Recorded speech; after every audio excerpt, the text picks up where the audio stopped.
today I want to talk to you about this book and perhaps the most interesting archetype, which is that of the trickster. And Jung saw the trickster as something very different from what we see it today. When we think of the trickster, we think of the Joker, and the Joker's entire identity is best summarized by that one line in The Dark Knight where Alfred says to Bruce Wayne, "Some men just want to see the world burn." And that's what the Joker embodies in that idea. And it's somewhat similar in Jungian's conception of the idea, but at the same time, it's a little bit different because the Joker we see is an unskillful trickster. And unskillful in the sense of it's not for the sake of progress. But Jung saw the trickster as the greatest ability for us to elevate ourselves and elevate our psyche and begin to integrate the parts of ourselves that we have allowed to lie dormant. And I need to briefly go over Jungian psychology, briefly summarize the conscious, unconscious for this to make sense, so please bear with me. At the end of this, it's going to be a great realization that will put you on a great path, but please stay patient. So the conscious, unconscious is the idea that we have certain facets of our brain that we need for our day-to-day life. And anything that we don't need for our day-to-day life will eventually be forgotten, but it will be stored somewhere, and this storage will actively seep into our lives. So like, there are childhood memories right now that affect you, but you cannot remember them. That's the best way to think about it. And it's not just our childhood memories that are here, but it's also the archetypal images that our father, that our mother, that the society we grew up in, that the culture we grew up in begin to affect and begin to push us in a certain direction. And the trickster is the idea of playing with the darker sides of ourselves that we don't allow to be seen in the light. So think of a comedian.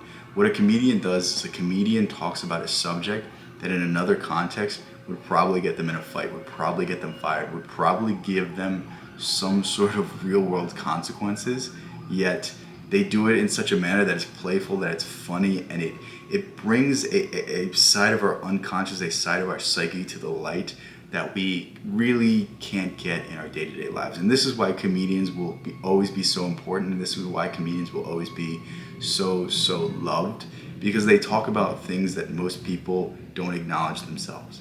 They hit a deeper part of our mind that evokes something that we can't quite explain, but when we hear, makes so much sense. But this is very important to understand, because when we talk about the trickster archetype, we talk about the process of individuation, the process of integration. What Jung saw the individuation process is going out into the world, trying new things, finding out what it means to be yourself, and then living that idealized self, living who you really should be, not subsiding to what society tells you to be, not living in a set role, not living and making decisions because of other people, but living and making decisions because of your own decisions, because it's what you really want. And Jung saw the trickster, Jung saw the Joker as the first steps to getting here. And it's a very interesting idea, because when we think of the Joker today, we think of it such a negative thing because we make it synonymous with the Batman villain.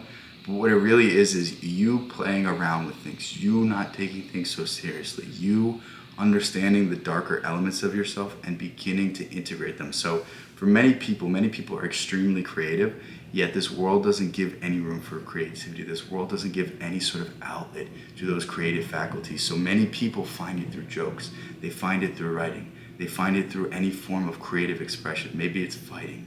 Maybe it's going to the gym, but it's beginning to experiment. And at the end of this journey, you will have integrated everything, and at the end of this journey, you would have found yourself. But it all has to start somewhere. And this is exactly the archetype that Jung was talking about. This is exactly what he was trying to embody. It's the ability to be wrong. It's the ability to be seen as a fool. It's the ability to be new at something and begin to master it. It's the newness, it's the curiosity that we've always had, and our ability to play that makes life worth living. As Tolkien said, not all who wander are lost, and it's our duty to begin this journey. It's our duty to begin explaining things. It's our duty to begin exploring and trying to find new things and trying to find things that actually give our lives meaning. And if you want more of what I was just talking about, please pick up this book, The Archetypes and the Collective Unconscious. This is the end-all be-all when it comes to these ideas. I think if you can grasp any sort of meaning from this book, then you've gotten a breadcrumb of the actual truth of the psyche, the actual truth of consciousness. And the more you begin to sit with these ideas, the more you begin to explore these ideas, the more you can master yourself and thereby mastering the world. If you could be happy with who you are today, you can be happy for the rest of your life. And it all starts with understanding yourself, understanding the symbols and the images and the archetypes that control you. So go ahead, pick up this book. I'll link it at the end of the video. Love you guys so much. Thank you guys so much. Peace out. I'll get you to the next one.